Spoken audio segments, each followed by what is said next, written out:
नमस्कार। आज का विवेच्य विषय है उपन्यास की संरचना। जैसा कि आप सब लोग जानते हैं, उपन्यास आधुनिक समय की सर्वाधिक सशक्त और लोकप्रिय साहित्य विधा है।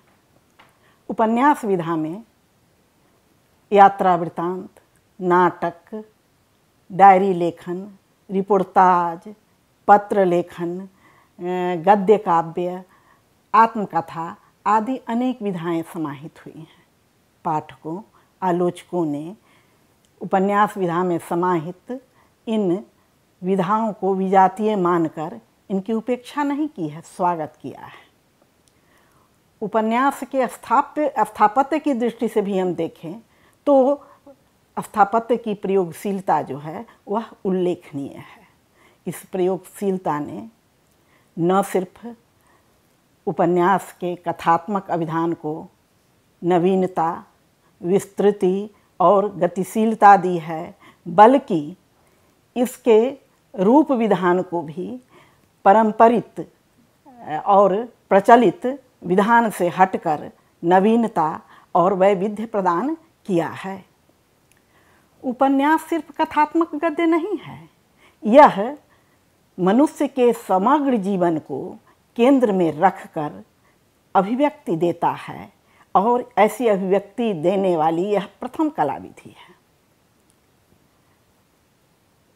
मैला आंचल की संरचना नई किस्म की है। इसमें ऐसे पात्र भी हैं जो प्रारंभ से लेकर अंत तक आते हैं। घटनाएं भी घटित होती हैं, लेकिन इनमें से कोई भी नायक नहीं है। न बालदेव, न कालीचरण, न डॉक्टर प्रशांत और न वामन दास।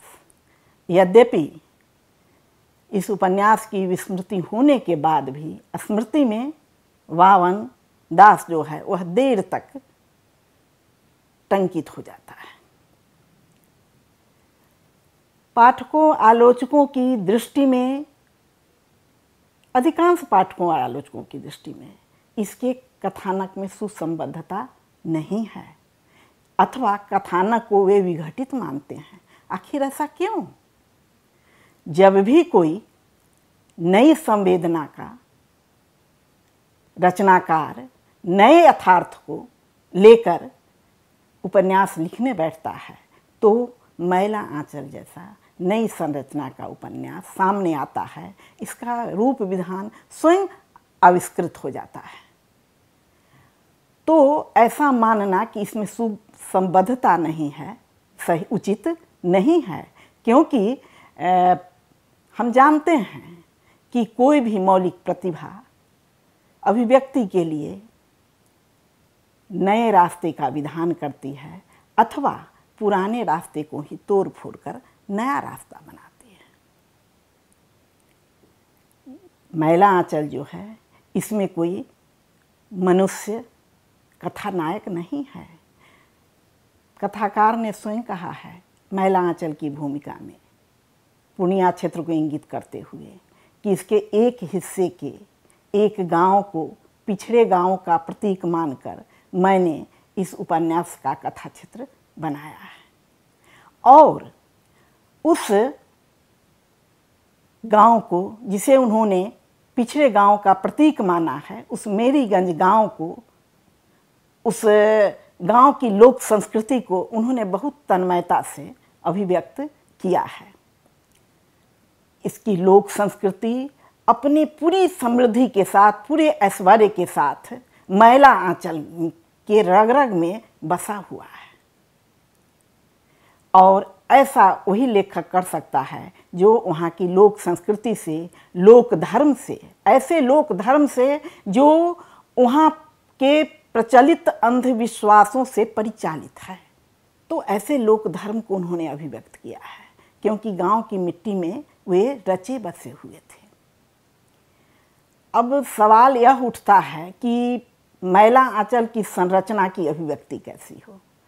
तो किसी भी उपन्यास की संरचना के विश्लेषण के क्रम में उस कौशल और प्रविधि को जानना आवश्यक होता है जिस प्रविधि से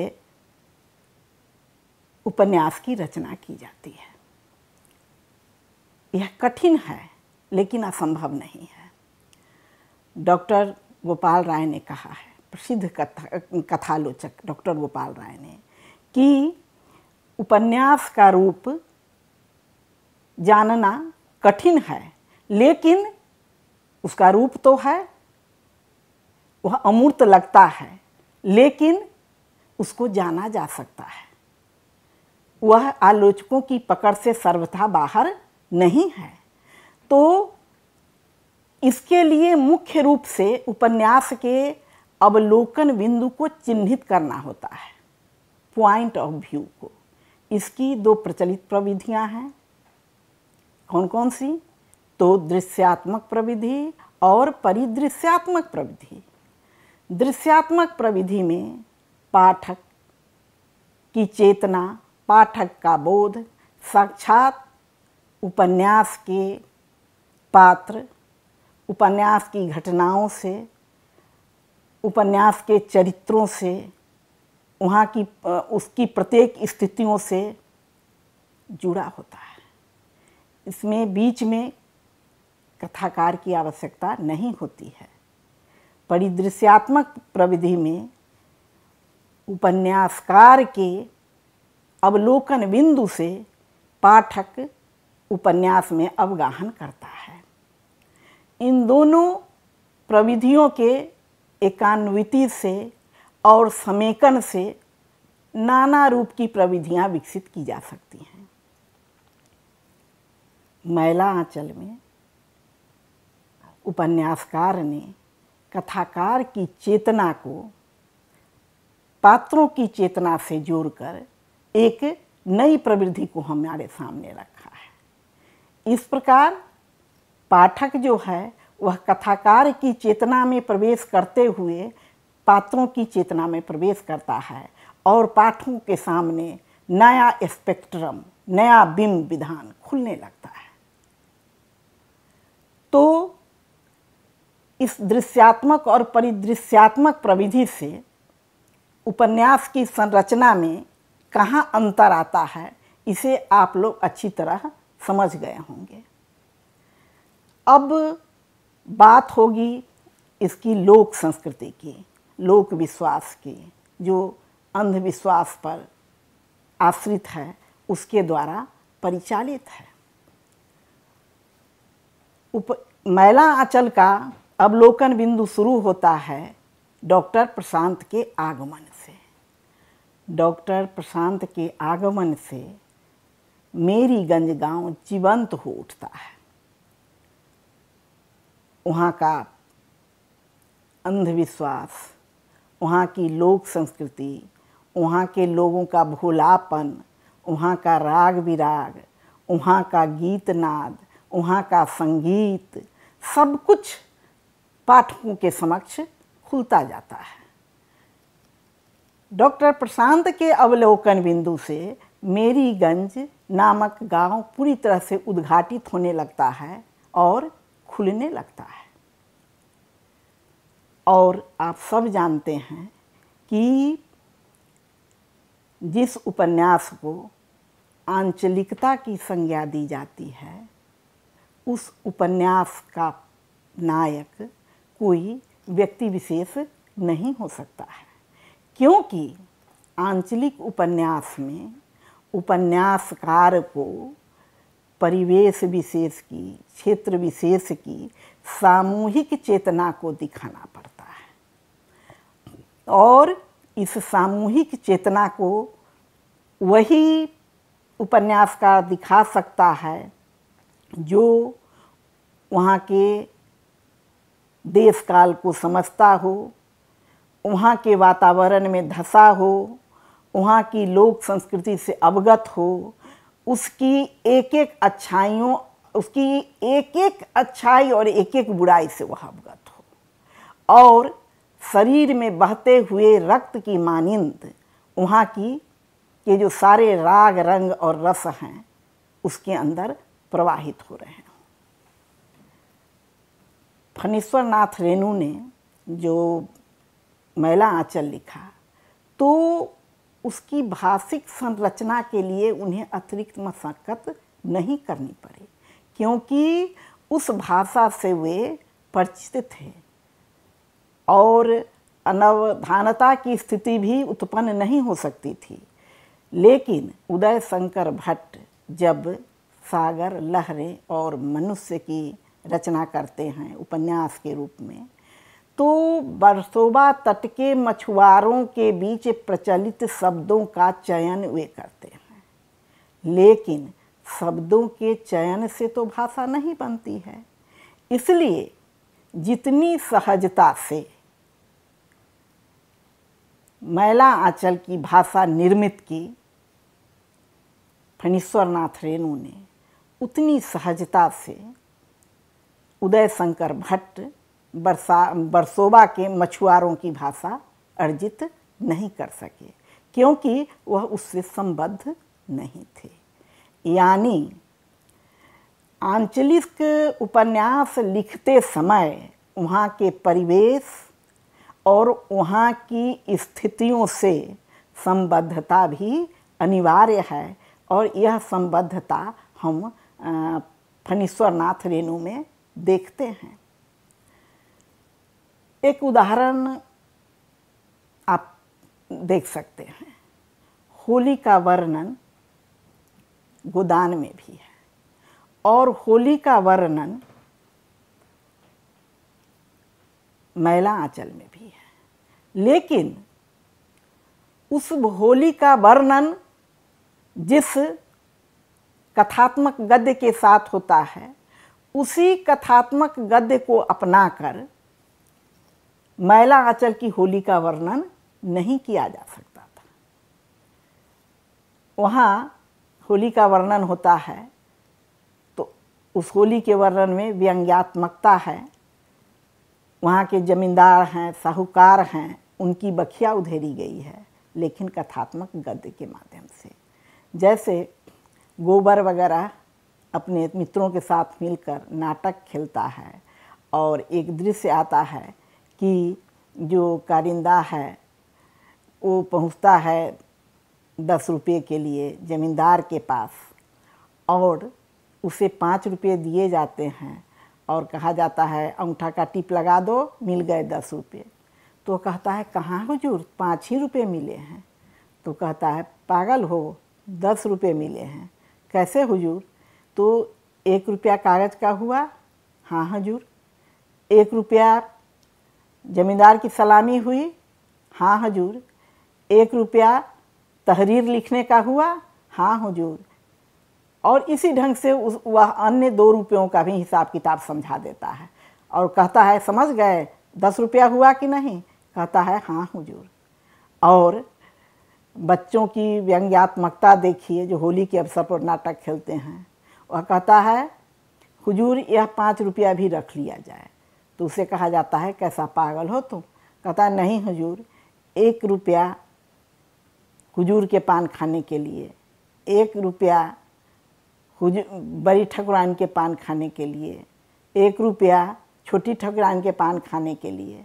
और इसी ढंग से कहते कहते अंत में कहता है कि 1 रुपया आपके क्रियाक्रम के लिए, और नाटक यहीं समाप्त हो जाता है।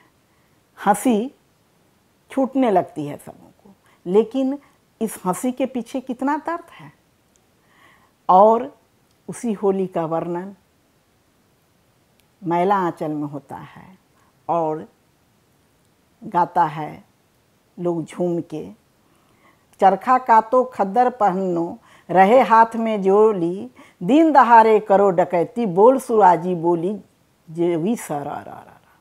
यहाँ भी व्यंग्य है, यहाँ भी दिखाया गया है कि खद्दर पहन लो और सब पाप करो माफ हो जाए, दिन दहाड़े करो डकैती बोल सुराजी बोली। तो उद्देश्य दोनों जगह है। विडंबना की चरम अभिव्यक्ति व्यंग्य के माध्यम से ही होती है। व्यंग्य वहाँ गोदान में भी है और व्यंग्य यहाँ मैला आंचल में भी है। उद्देश्य दोनों का एक ही है, विडंबना को दिखाना, लेकिन संरचना प्रविधि में अंतर है। और हम देखते हैं कि मैला आंचल की संरचना में प्रगीतात्मकता है। सामान्यतः लोग कहते हैं कि जहाँ प्रगीतात्मकता है वहाँ रोमांटिसिज्म है, लेकिन ऐसी बात नहीं है। प्रगीतात्मकता में भी उपन्यासकार की वस्तुपरक दृष्टि का विचलन कभी और कहीं नहीं हुआ है। आप जब मैला आंचल पढ़ेंगे तो एक जगह देखेंगे कि बालदेव स्मरण करता है। इसमें बहुत सारी प्रविधियों का उपयोग किया गया है, स्मरण प्रविधि का, रेडियो की कमेंट्री प्रविधि का, पत्र लेखन प्रविधि का।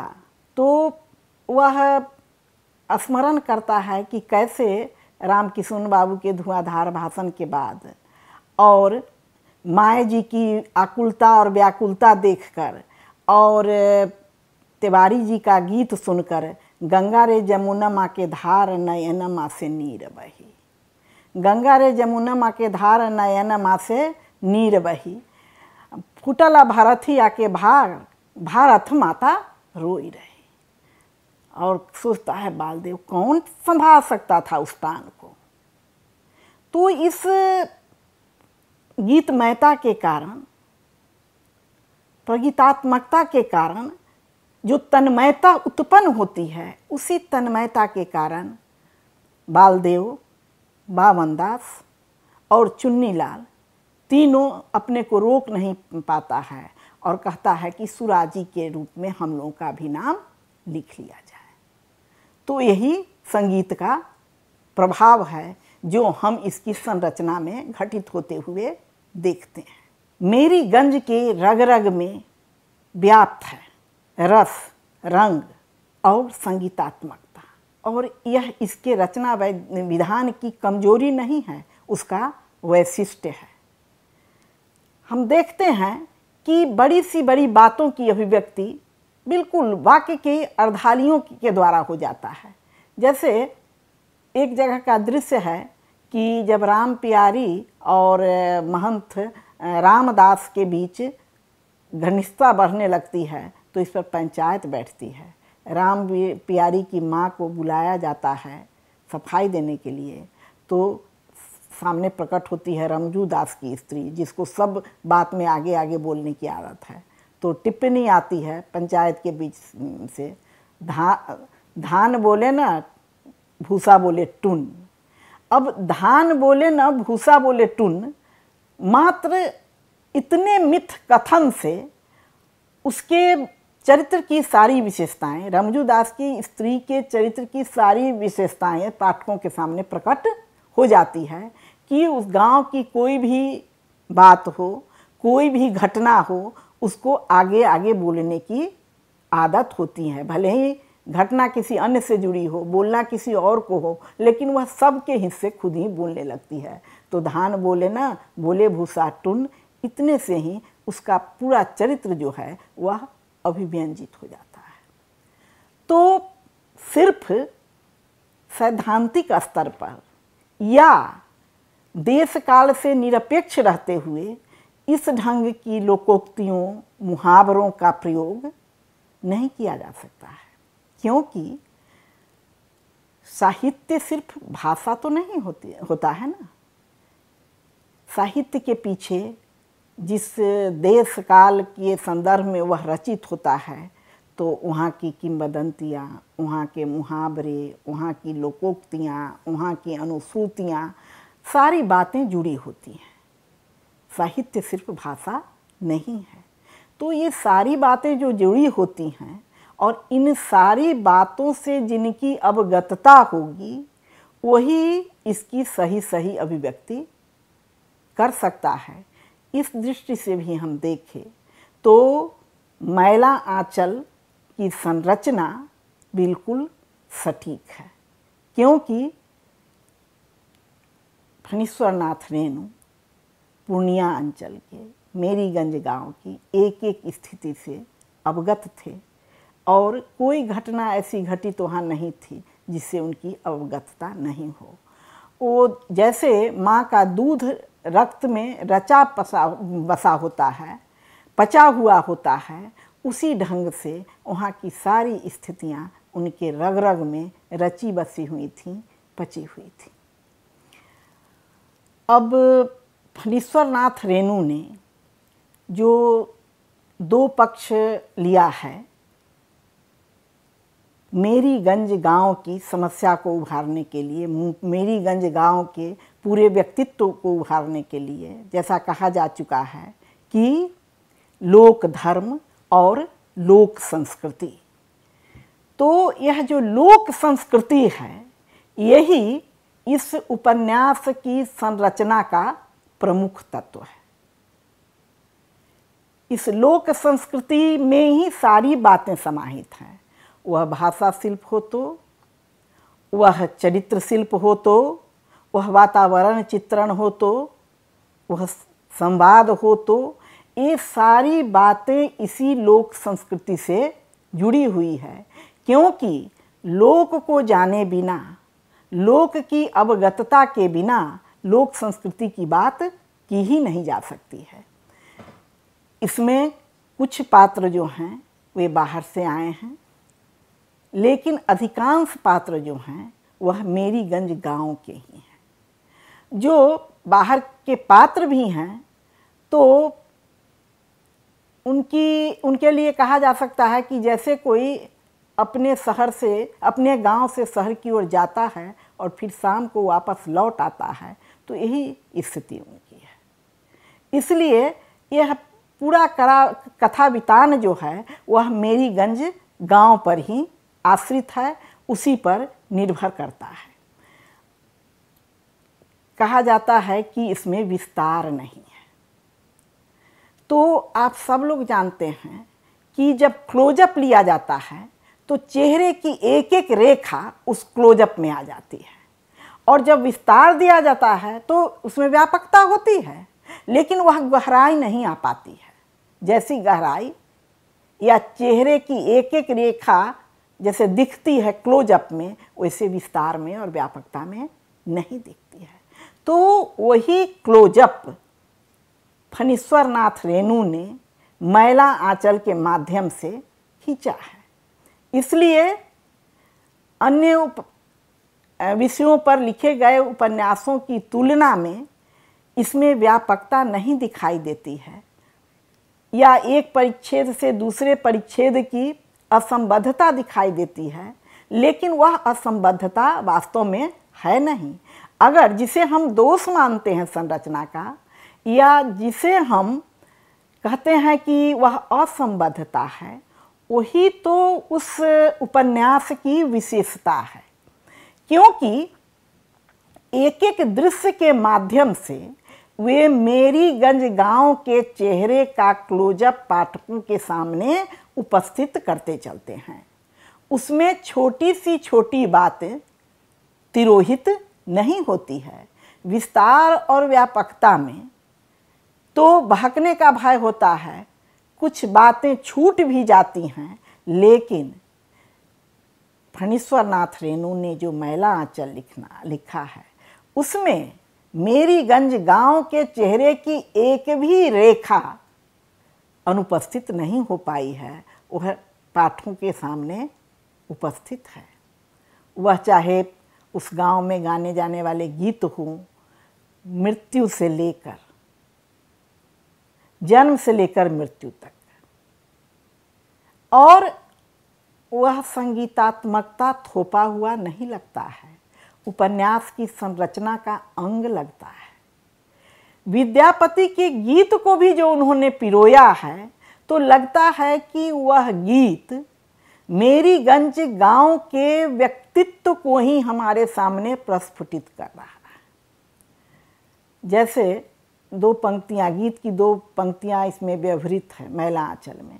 मछरी बैरू चांद बैरी भेल बादर, चांद बैरी भेल बादर, मछरी बैरी महाजाल, चांद बैरी भेल बादर, मछरी बैरी महाजाल, तिरिया बैरी दोहु लोचन, हृदय के भेद बताए। और डॉक्टर इस पंक्ति को गुनगुनाते हुए सोचता है कि कितनी रसमयता है इन पंक्तियों में और इस गांव में। और विद्यापति के गीत का जितना मधुर रस है वह मेरी गंज गांव के रग रग से रिमझिम बरसता रहता है। और पाठक हो आलोचक हो उस रिमझिम मधुर रस के रिमझिम बरसात में भींगते रहते हैं और हृदय संवेदना से आपूरित हो जाता है और लगता है जैसे कथाकार और पाठक दोनों की संवेदना एक स्तर पर एकान्वित हो गई हो। और यह किसी भी उपन्यास की सार्थकता है, उसकी संरचना की परिपक्वता है। इस दृष्टि से हम देखें तो पाएंगे कि मैला आंचल संरचना की दृष्टि से एक मजबूत रचना है, क्योंकि वह उनका संबद्ध क्षेत्र है। अब अगर मैला आंचल को अज्ञेय को लिखने के लिए दे दिया जाता तो क्या वह उसकी संरचना वैसी हो पाती जैसी फणीश्वरनाथ रेणु के मैला आंचल की है? अज्ञेय का तो अपना कोई गांव ही नहीं था और फणीश्वरनाथ रेणु के तो रग रग में उनका गांव रचा बसा था। वो गांव के बिना रह ही नहीं सकते थे। शहर में रहते हुए भी बार बार गांव की ओर भागते थे और गांव की तरफ उनका भागना ही मैला आंचल की रचना विधान को पुष्ट करने में, इसकी संरचना को सुदृढ़ करने में सहायक हुआ है। आशा करती हूँ आप लोग मैला आंचल की संरचना से अवगत हुए होंगे। धन्यवाद।